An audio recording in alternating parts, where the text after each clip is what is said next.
Have you ever had that feeling of self-recognition? You're watching something or reading something, and suddenly you're struck. Time freezes.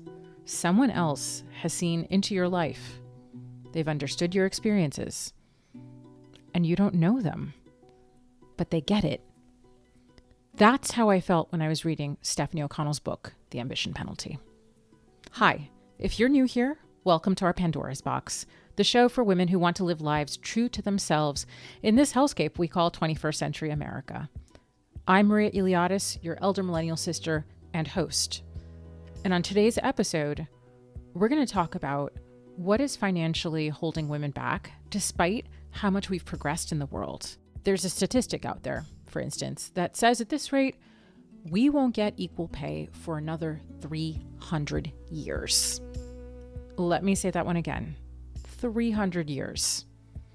And we know we're not just talking about earning the same as men for the same jobs when we're talking about equal pay. What we're really talking about when we talk about equal pay is having an equal say and equal power in our lives, in our communities, at home. Because money gives us the ability to do things. It gives us choices. Not like the ones that our grandmothers didn't have because they were stuck in abusive marriages or marriages that weren't that great because they were financially tied and dependent on their husbands. Or even thinking about the cases of some of our mothers who couldn't even take out bank loans without permission from their husbands or have their own credit cards. So that's why I'm getting into this conversation today with Stefanie. We get into the barriers that we're up against, as well as the solutions, so that, we're not dead for 3 centuries before our female offspring, many times over, actually get equal pay. So on that note, let's get into it. Today, I'm excited to welcome Stefanie O'Connell, an award-winning writer, money expert, and podcast host, to our Pandora's Box. Stefanie, welcome. Thank you for having me. My pleasure.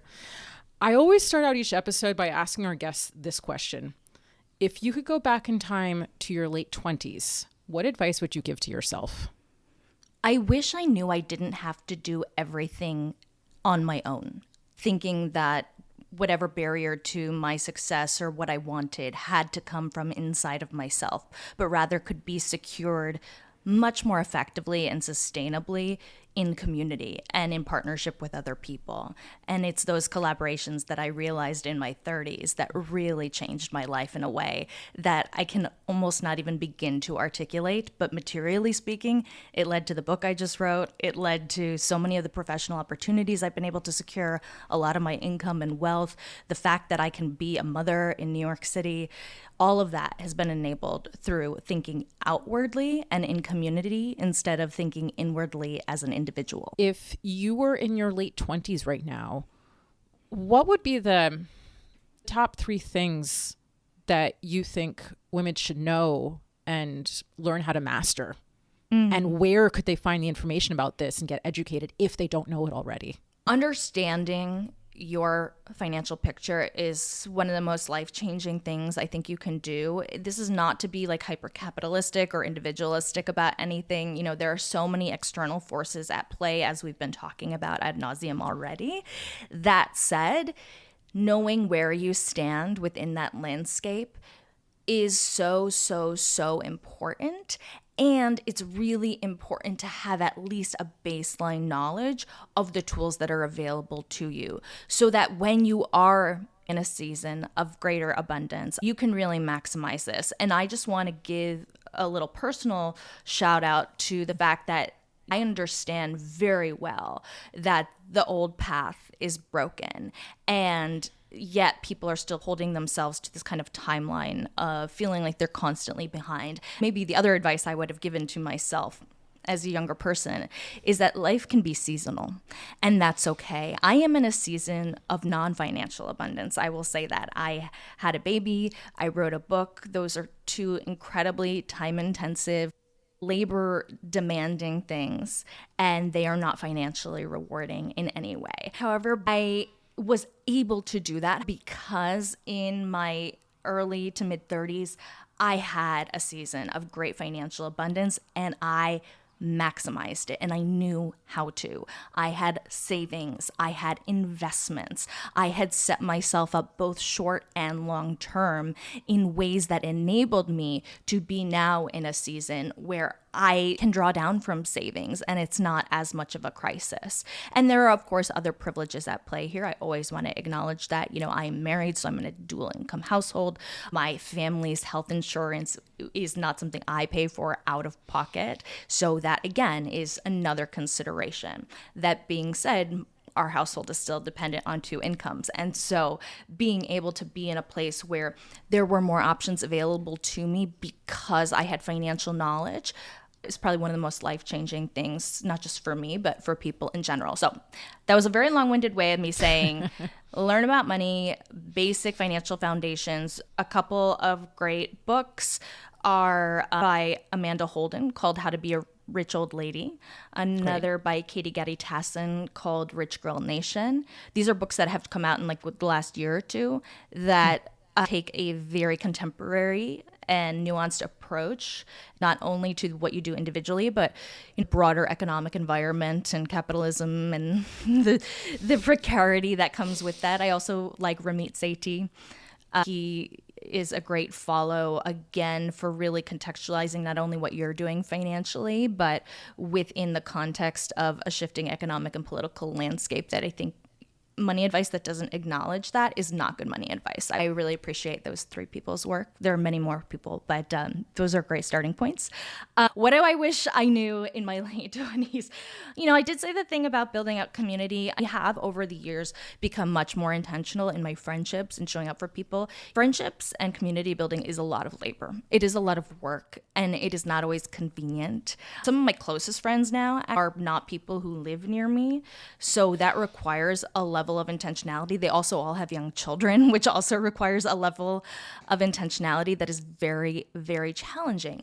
But what we try to do as often as possible is create these lower lift opportunities for connection. So the pandemic was great in a way because we just constantly met online at least once a week, if not more. And we've maintained that schedule relatively well over the years. Actually, they both flew in to New York City when my book came out for my book launch, and they were fundamental in being part of that. So I think creating those kinds of opportunities to build really deep, meaningful connections, and I would say intimacy, friendship intimacy, is something that is really undervalued in a way that I don't think I understood how important until I got closer to midlife. And I think it's hard in your 20s because everyone's kind of going in a season of atomization where they're all going on their own individual journeys and then maybe even coupling up into romantic partnership. But the thing I now see coming into my 40s is that that model is so much a part of what drives the burnout and the isolation. Yeah, 100%. And so important to develop this friendship and intimacy beyond yourself and even beyond your partnership or nuclear family. But it's really hard to do that if other people aren't as committed yet to the importance of that intimacy. So you might be in a season for a while of trying to find people who are willing to do that. But it might take a little patience and it might take a little more effort on your part and imbalance in terms of the friendship. But I do think it's probably one of the most important things you can do. Third thing, my goodness. I am someone who is endlessly curious. And I think that is something I didn't appreciate about myself until, again, as I've been coming into midlife and reflecting more on the things that have really enabled me to go through so many seasons and remain flexible. And I think an interest in learning and perspective seeking, reading, listening to podcasts, hearing diverse voices, different kinds of stories, I think that kind of lifelong fostering of knowledge and learning across disciplines, across things that seem completely disparate, and just being able to cultivate a taste and a level of interest. I think those are the most important things that I didn't really understand before. I always heard this advice of just be yourself, be authentic. And I always thought that was not helpful advice. As I've gotten older, I know what it means for me to be authentic and have a voice because I've just been able to consume enough different perspectives that I now understand what my taste is. And so now that I know that, it feels very clear what my voice is within those spaces. But I think if you've only been exposed to a certain place or a certain kind of person or a certain kind of style of advice or storytelling, it's just so limiting in a way that you only compare yourself in relationship to like that one thing, or as opposed to when you're kind of constantly immersed and curious about the people around you, you kind of, I think, wind up absorbing a little bit of everything in a way that creates this unique perspective and pattern and level of interest that then becomes authenticity. I can't agree enough or more. And also, you have just so nicely proven one of the themes of our Pandora's box, which is curiosity and how valuable it is to see that there are many ways of doing things. 100%. So thank you for proving that right there. Well, and I will say in this constantly shifting climate we've been talking about too, when people are often try to double down on certainty and rigidity in those moments, like lack of curiosity when the world around them feels uncertain. But one of the things, again, I really pride myself on is really being able to handle uncertainty very, very well. I think that level of openness in this kind of environment where things feel so out of control, I think it's a superpower. Instead of going into this way of, okay, well, everything is outside my control, so I have to be very rigid about everything. That's one of the things that surprised me when I became a parent, of how well I adapted to it. I never knew I wanted to be a parent. And so I'm so surprised that not only have I enjoyed it, but that I don't have any question or doubt about it. That's not me tooting my own horn in a way. I think it's really more about the kind of perspective of, okay, what does curiosity, adaptability free you up to do? And how does that become extremely valuable in a world that is changing so fast? Absolutely. And you started off your career in financial journalism because of that. Exactly. You didn't double down. You're like, no, it's an actress or bust. You're like, Right. let me try this, since this is something I am dealing with and everyone around me I see is dealing with anyway. Yes. All of this applies across so many domains too. Of course, I'm experiencing it now as a business owner and as a parent, but this has been true my whole career, right? I have seen people who are so afraid of failure that they stand in the way of opening up the thing they didn't even know was possible. And I think if you're curious, you will always find new possibilities. As depressing as some of the realities on the ground are, I will say that I think I have a really wonderful life. And of course, some of that is my own privileges, but some of that is also just this more philosophical approach that we've been talking about. Exactly. Well, to turn to what is a little more depressing, but then also to be curious about the possibilities, let's talk about your book. So it looks at the structural issues, and that hits me again and again and again. I wrote down, it's not you, it's the system. And it's really clear that that is the case, that it is systemically an issue with all of the research that you did. And we're talking some heavyweight academic sources too. This is not something that's just popularly sourced, which was really impressive to me. And I really respect. So how did you get interested in this specific topic? You didn't start reading through academic journals of like, let's see what Journal of Psychology says about this particular way that women are approaching it. I'm sure there was another way in. Well, I did tell you I was curious. And I also majored in psychology in college as well. So I have a little bit of this academic interest, and I always have. But in terms of how did I go down this deep dive rabbit hole, I was reporting a podcast for Real Simple magazine about women's experiences with money. And people would call into the show and they would share a money story or something that happened to them. And then I would interview an expert on what they should do next. And in this one story, a woman called in and she said, I've been working in tech for all of this time and I got this great job offer, kind of a dream job. I knew that I wanted to negotiate my salary. I took a negotiation class even in college. I followed all the recruiters on Instagram. I really wanted to make sure I implemented all of the best practices. And when I did, not only did I not get what I asked for, I had the job offer rescinded in retaliation. And so I knew when I heard that story that I needed to dig a little bit deeper past the kind of, well, Just find out what the market rate is for your position. What's the compensation in this location for this industry? Talk to people. I knew I needed to go beyond those kinds of best practices because she was really confronting a lot of that personal and financial advice of like, okay, follow best practices, do A, get B. And she's saying, that's not working. And what I found was that she was not an isolated incident. Certainly, it's still uncommon in negotiations to experience that level of retaliation, but women experiencing some kind of backlash when they ask for more is not uncommon at all. Even if they get the raise, even if they get the job, they'll often be labeled ungrateful, difficult to work with, not a team player, not a good fit. Even as their male colleague, for the exact same behavior, will be seen as a go-getter. And so when the next opportunity comes up in the workplace, he's the one who's going to be prioritized and given more of a chance instead of her, even though they did the exact same thing. And so I wanted to understand what was going on, and that sent me down a rabbit hole of empirical data. And one of the things I really became interested in was understanding the research, not just in one discipline. The people who work in economics might be looking down on the people who work in sociology, and they're not talking to the behavioral finance people, and they're not talking to the psychologists, and they're not talking to the public health professionals, and then the corporations who are collecting the on-the-ground data.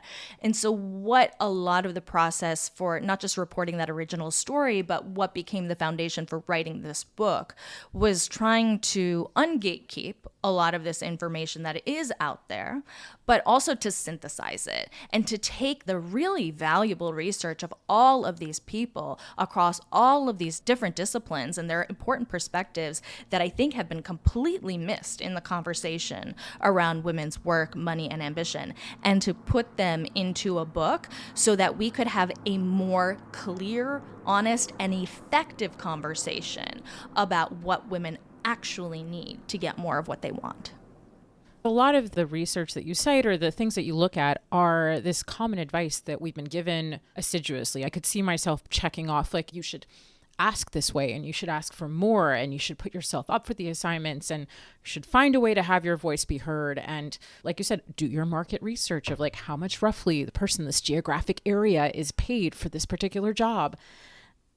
And yet feeling like that had not done enough. Mm-hmm. And I'll grant you that some of my experiences, I spent most of my 20s in Turkey, so it's a different context. But my surprise when I came back to the United States when I was 30 was that things weren't that different. Yes. Yeah. Maybe I was in a more overtly, misogynistic place, but I've been holding on to this myth for myself when things were bad over there. I was like, but surely it's not as bad in the United States. And I came back and I'm like, oh no, it's still like this. I'm still facing this. But all of these American money experts are giving this advice on how to deal with it. So I'm just going to read more to figure it out. And maybe if I do it slightly differently or more perfect next time, maybe I'll get through. And it's back to what you're saying before about the individual blaming themselves. Everything you just said, so many things went through my head. First of all, just the way in which women get caught up in this cycle of thinking, okay, when you are conditioned to believe that you are the problem, even when you do face backlash, you internalize that as an individual problem too. And so then you think, well, if I just do it this way or that way, then you're too warm, you're too cold, you're too much, not enough. And what we're really overlooking is that the problem was never what you were doing. The problem is the fact that we're in a culture that still punishes women for doing so. And to your point, this is not made explicit. In the United States, there has been a mass gaslighting campaign of how bad gender inequality is. And one of the things that was interesting to me is my aunt, who was born in Ukraine in 1940. So she came to this country as an immigrant. She got scholarships to all of these incredible universities and then entered the workforce and literally couldn't get a job in any place other than as a customer service rep for an airline. And she is the most ill-suited person to being a customer service rep for an airline. She's a genius, but people skills like that, not her strong suit. And it was only actually working in the United States federal government and working in military intelligence that she was able to find employment, because the federal government for a long time has been a place with more transparent structures and opportunity for people who are excluded from the private sector. That's why, the attack on the federal workforce in 2025 was such an issue for Black women, especially, who have been so excluded from equitable hiring and pay practices in the private sector. The federal government was kind of lifeline. And that's not to say that the federal government doesn't have issues, but there was so much more transparency relative to the private sector that has served as a much more equalizing force. But my point being, my aunt was telling me that she was reading my book, and again, 85 years old, had had this wild history, and she just couldn't get over how little had changed. And so what this book really exposes is that gender inequality, racial inequality, all of these forms of bias and discrimination have not gone anywhere, but they are better hidden. And because of that, you are made to feel like it's just you, like it can't be illegal to underpay women, so it must not be happening. The problem really is that you're not as good, or you're not doing it right. Why I'm so reliant and heavy on the data in this book is just to cut through the gaslighting, to expose the bias and discrimination for the outright bias and discrimination that it is, because we cannot change these systems and hold them accountable unless we have this information and the tools to call out the gaslighting as it's happening. I also wanted to clarify that just because negotiation doesn't provide women the same rewards as it does for men, I don't think that means it's not worth doing. I still think negotiating, following these best practices is still worthwhile. We need to add this collective element, the one that demands accountability, not from within us, but from the environment around us, so that when we do all of the best practices, we get the same rewards and outcomes as our more privileged peers. When I was reading actually some of your research for what worked to make things leveling out, I thought, oh, this is exactly like the hiring process and the step system within the federal government that I lived through. I started as a contractor for the State Department, and then I had the opportunity to apply for a civil servant position in my office. And I thought, why not? I'll throw my hat in. I'd rather be in charge of my team than someone else. And in the hiring process, there are very strict, standardized questions they ask to every single candidate. It strove to be fair, and it was transparent as far as what the levels were. And that has enabled much more equity within that sector relative to the private sector. And that's not an accident. That is a design, right? And that wasn't something that people in the federal government are like fundamentally different somehow than people who work in the private sector, right?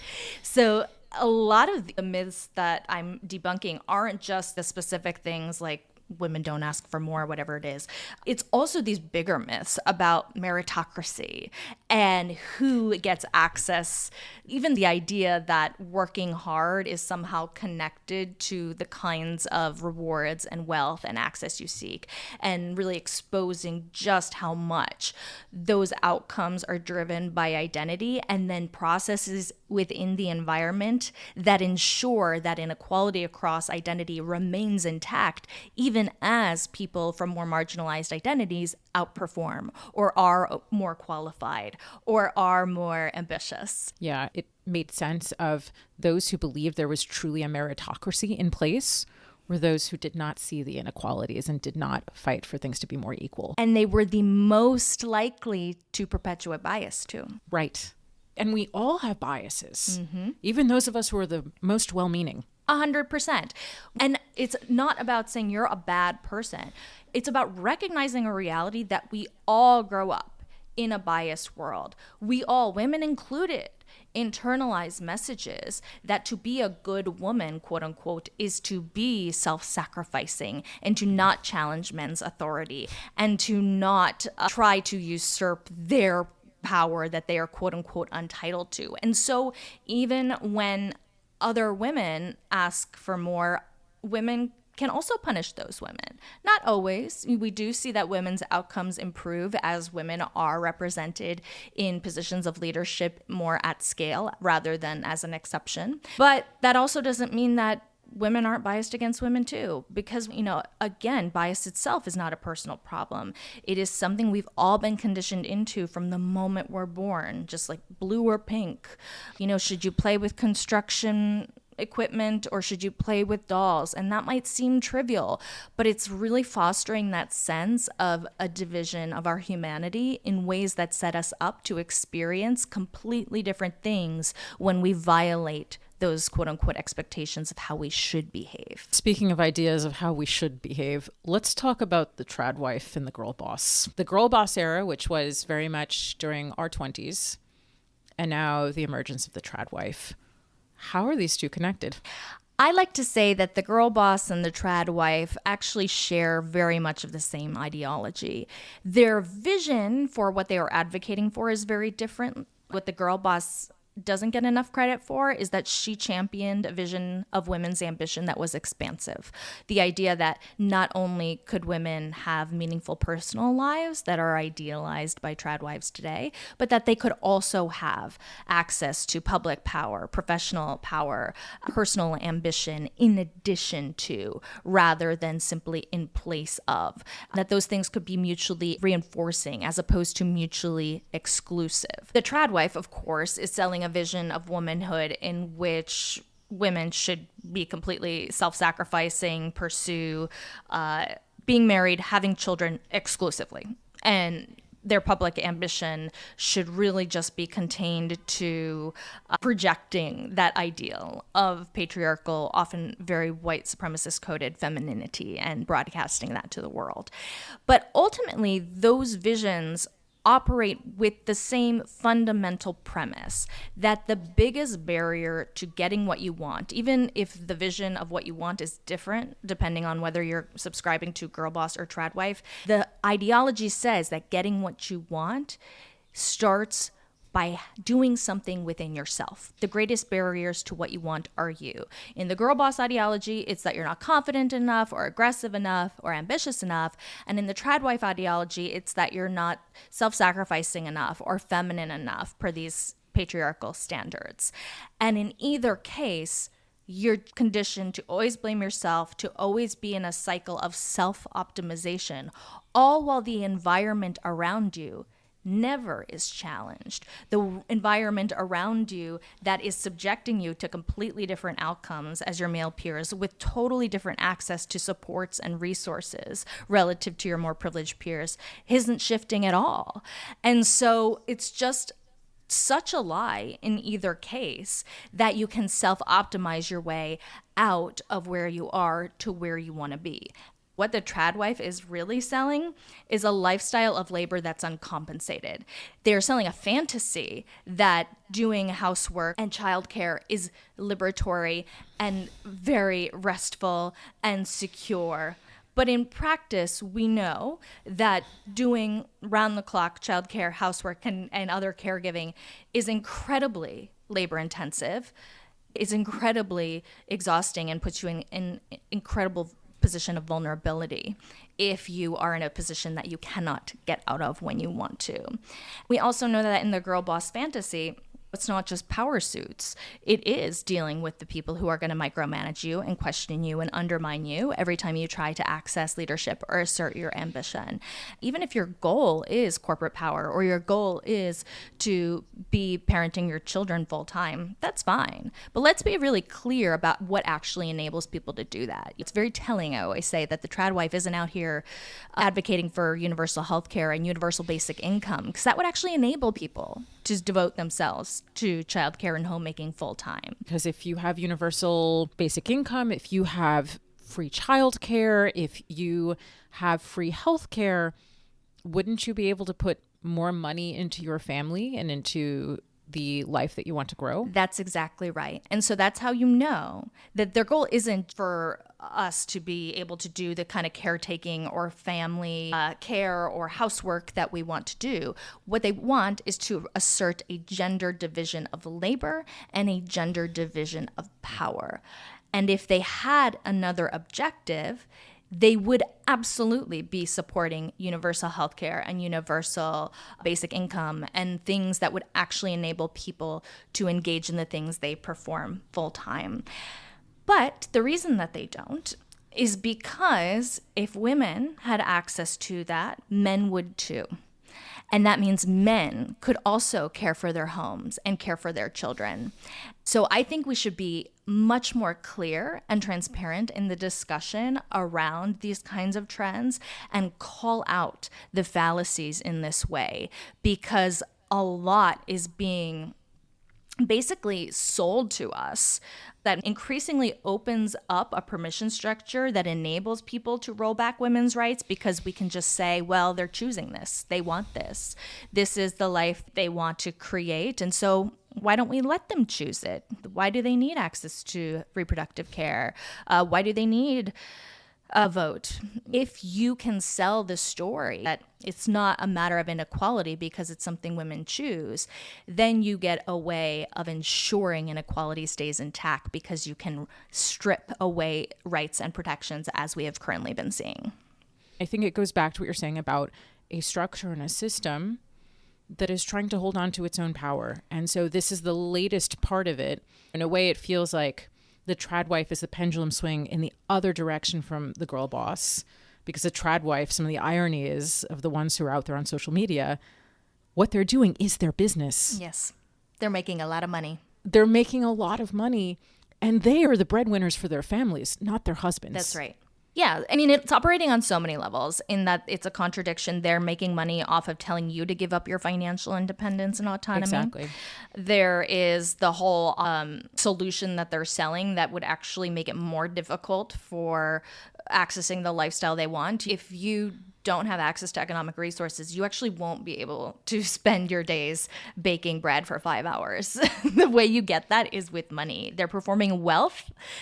I think it's just so transparent that to advocate for women not having their own access to wealth when everything they perform is enabled by wealth it's just too ironic. The discourse, though, often overlooks is just the way in which that fantasy, even if it's not real, winds up creating this bigger permission structure around the idea that women aren't ambitious and they don't actually care about professional opportunity and access. I even have seen this now trickling into mainstream discourses in ways that enable a lot of companies right now scaling back their parental leave policies. We've seen in recent years just a lot more hostility around work from home.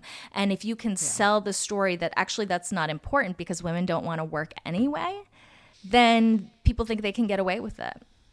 I even saw in a 2026 pay gap report, the company doing the report reframed women having their careers stalling out in their mid-30s while men's earnings continue to grow for another decade. Instead of saying, hey, this is a crisis, we are underpaying women, even as 45% of American mothers are breadwinners in their households. They are the primary caretakers for children, for elders, for other people in the communities. And their financial precarity is the financial precarity of literally every American by extension. Instead of saying this is a 5-alarm fire, the report said women are just redefining ambition. So what does that do? It says, oh, this isn't a crisis, this is a choice. It is unthinkable to imagine men's income stalling out a decade before women, and the headline being, oh, men just aren't that ambitious, they want to lean into family life. It feels like willful manipulation to leave out, oh, I wonder why it's in women's 30s when those have become prime childbearing years, as many women have started having families at a later age because of all of the educational requirements and because of these economic fluxes that have forced us to wait that long to feel like we're in a good financial place to do that. Well, and then you get people saying, well, that's when women become mothers, so it makes sense. And again, you flip the script. If I told you, well, that's when men become fathers, so the fact that their incomes stall out makes sense, it would be completely absurd. It actually doesn't make sense that mothers are underpaid by any extension. Households depend on women's incomes. Almost half of them depend primarily on women's incomes. And we already know that women do the vast majority of unpaid labor. So in the context of all the labor that runs our families, our country, it is women who are the providers. So the idea that they should be underpaid doesn't make any sense. And we have got to be much more clear and direct about that, I think. And in fact, it should be the opposite. It would make sense. If we're supporting 45% of households. Yes. Wouldn't it make sense if like you want a woman to be able to adequately support her household and raise the next generation? Yes. You're going to support her. And also she's probably really skilled. And she should be in a leadership position because she actually knows what people need to combine their caregiving responsibilities with their professional lives more sustainably. Exactly. So I've got a listener question for you. This is from Alexandra. Hello, my question is, besides calling out inequalities in the workplace, what ways would you recommend for women to care for their mental health to avoid burnout in workplaces that are inherently unfair? Oftentimes, the conversation around burnout falls into the same individualism trap, same self-care language. And that's not to say that there's no value in taking a nap or going for a workout or taking a bubble bath or doing something that makes you feel good. But if you do not want to come back into your job or your workplace where you show up every day only to experiencing the same problem over again, what addressing burnout actually requires is a shifting of the environment around you, because burnout, again, is not internal. It's a mismatch between yourself and the environment. And so when you're experiencing burnout, if you only turn inward, you're not actually doing anything to address the mismatch. And in the book, I walk through Dr. Christine Maslach's framework for understanding burnout and these mismatches between ourselves and our environments that actually drive it. When you have that framework, you can really start to identify where those things are showing up for you and what you can do to shift, or is it time to think about shifting the environment around you? So certainly one is the idea of workload when you have too much to do and not enough support and resources to do it. And I will say that all elements of this framework apply as much in the rest of our lives as they do in the workplace. Also, there is autonomy, having control over not only what kinds of tasks you can do, but also when you can do them, having flexibility. Having access to that really matters, autonomy. We know that community is very important as well. So making sure that when you do work in partnership with others, those people value you, they support you, they show up for you. If you're in an environment where people are actually always undermining you, if they're always questioning you, if they're always harassing you or threatening you, that's a driver of burnout. We also know that issues of bias and discrimination are a driver of burnout. So that one's pretty explicit. Fairness, that's that one.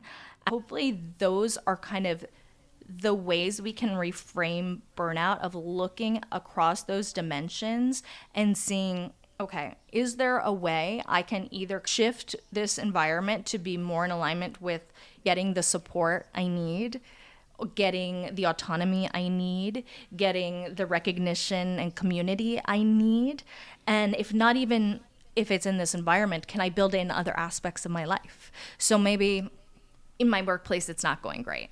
But if I can get more connected to community in my industry, in my personal life, that will help me a lot, not just reduce the burnout, but also to build out my thinking beyond this workplace such that maybe I'll get access to another one entirely where those things match up a little bit better. So I hope that is a helpful way of thinking about this in a way people don't talk about burnout enough. Yeah, because usually the conversations around burnout are you doing enough self-care? Exactly. Are you moving? Are you eating? Are you hydrating yourself? And, I've read a lot on burnout too, because I've experienced it myself. And I came to the conclusion that it wasn't me. Yeah. It was me reacting to a system that I could not change. And so ultimately I left. Yes.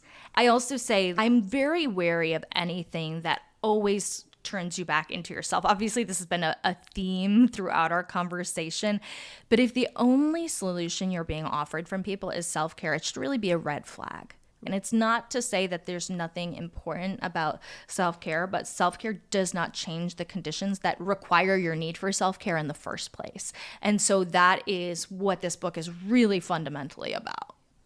So speaking of fundamentals and fundamental change, what are some of the ways that we can all move the system towards change, towards pay equality, towards equal conditions for women in the workplace? So in each chapter of this book, I talk through some of the things that are statistically proven to enable more equitable outcomes, more supportive workplaces, more equal environments where everyone across identity is better able to thrive. So I'm not going to talk through anything in terms of like specific policies because there's just a lot of data to go into, and I wrote a whole book for that. But what I will give is a real framework, not just from going from individual to collective, but also understanding that when we talk about systems aren't just federal government. Systems operate throughout all areas of our lives. And so we have a lot more ability to interact with systems and reshape systems than I think people think we do. So one of the things I break down in the book is that systems operate in our interpersonal environments, they operate in our institutional environments, and then they operate in our political and cultural environments. And so politically and culturally, yes, there's federal government, the policies, the practices, the culture, that can feel inaccessible. It's not saying there's nothing we can do about it. Obviously, we see that system is changing constantly. They can and do change all the time. And right now they are being changed in ways that harm, but they can be just as quickly changed in ways that help. So politically, we also should think much more expansively. Your local school board is also part of a system. Your local government, your town, your community groups, these are all part of these systems too, and they matter a lot. Again, a lot of the backlash movement that we are currently seeing manifest at the federal level started at that hyper-local level. We started seeing this backlash happening in school board meetings in the aftermath of the pandemic, and that momentum built that systemic change and power through the federal government. So let us use that playbook for better means and for better ends. Then I will say that you have your institutional systems. So beyond your political bodies, your cultural bodies, you have your workplace, you have your educational environments, you have things like pay transparency policies you can advocate for. If they already exist, you can advocate for better enforcement mechanisms, for better accountability structures. Again, the specific policies I talk through quite a bit in the book, but your workplace, your institutions, all of these are also systems that are shaped by policies, by culture, by practices that we interact with every day, that we can uphold and reinforce, or we can challenge and work to reshape. And I think we should think a little bit more about where we have the power to do that. And then finally, the element I think is often most overlooked and yet offers some of the most accessible opportunity for change is in the interpersonal environment. We often think about our relationships either romantically or as parents or as children or as siblings. We think of them as these very individual things, and they are, but they are also shaped by ideas of what it means to be a good wife or mother or daughter. And a lot of those ideas reproduce this inequality. The idea that a good mother is entirely self-sacrificing and has no needs and hands over all of her economic autonomy, her personal autonomy to others, not a system I want to reproduce. So as much as my relationship to my child or to my partner is very personal and individual, what I also am doing constantly is challenging the system of good motherhood, of what it means to be a good wife, and to remake that system in an image that not only works better with me and is in alignment with my values, but to operate in that way of my expectations of others. And so, not just putting my father on all the school forms, but calling the other dads to participate as well, And I think, again, this kind of interpersonal shift is something that it doesn't require a legislation to shift. Things I'm always really struck by is the fact that men have more access to paid leave in the United States than women, and yet they still do not do anywhere near the level of kind of thing. And even in cases where we're talking about adoption or non-biological, we're not a breastfeeding situation. Inequality that men are perpetrating in their personal lives is something they can be held accountable for in a much more meaningful way. And some of it starts with awareness. 100%. And literally shifting these conversations in a way and recognizing that the way women are treated in relationships is exploitative and it's not romantic and it's not excusable. I want to give a lot of grace that statistically the vast majority of couples wind up in this situation, even though most don't intend to. And so again, I want this book to really contextualize what they are experiencing within the broader experience of what all women are being subjected to and all of the diverse identities we inhabit. We're still having this very shared experience because it's not about something that we're lacking individually or doing right or wrong. It's about the way in which the environment is subjecting us to completely different constraints, lack of supports, or penalties for doing the exact same things or having the same ambitions as our male peers.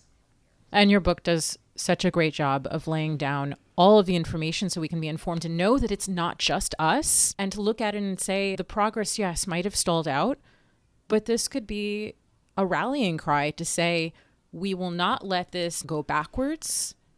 Let's push it forward, since we're now aware that we have not gone as far as we thought we did, in order to get closer to it, instead of one of the depressing statistics of at this rate, it'll take 300 years for us to get to equality. Let's push so it isn't 300 years. Yeah. And that's really the incentive for me writing this. If we want to have effective solutions, we have to start by correctly identifying the problem. And we have been stalled out because we've been running in circles, chasing our own tails, thinking we were the problem when we weren't. Stefanie, thank you so much for coming on the podcast today and having this conversation. I think it'll be really helpful to the listeners. I hope so. And I do want everyone to walk away with hope, even though it feels bleak sometimes. Just to circle back, like, my kid is going to universal pre-K in the fall. That's a huge win. That fundamentally reshapes not only my life, but the opportunities available and the economic security and the wellness of every single parent who has that access where I live. And that is not something that is impossible, even though we've been told it was for so long. It's happening. And it can happen more if we really come together around these kinds of collective mandates and reshape the environments around us. Exactly. Thanks so much, Stefanie. Thank you. I hope you all enjoyed today's episode, if enjoy is the right word. No, but seriously, this episode, as you can probably tell from the intro, hits at something that makes me really angry, which is when I or women around me are not paid what they're worth because of sexism. As you heard from our conversation, the changes we're talking about are at a group level, not an individual one. And learning that made me feel a lot better about the future. Because if I know anything about women, it's that we're really good at gathering. We are hearth makers. We bring people together, especially when there's someone else suffering. So in this case, what if we gathered together to help each other get what we deserve? An equal shot at making the money that fuels the lives we all want to live. And if you can't do that for yourself, do it for your sister.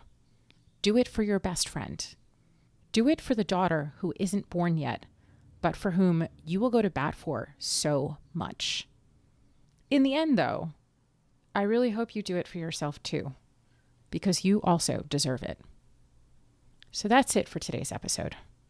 If you like this conversation and want to check out the resources Stefanie mentioned, including her book, come to the Our Pandora's Box Substack for these resources and more to leave a voice note for future episodes. And if you like this episode, make sure you subscribe to Our Pandora's Box wherever you get your podcasts.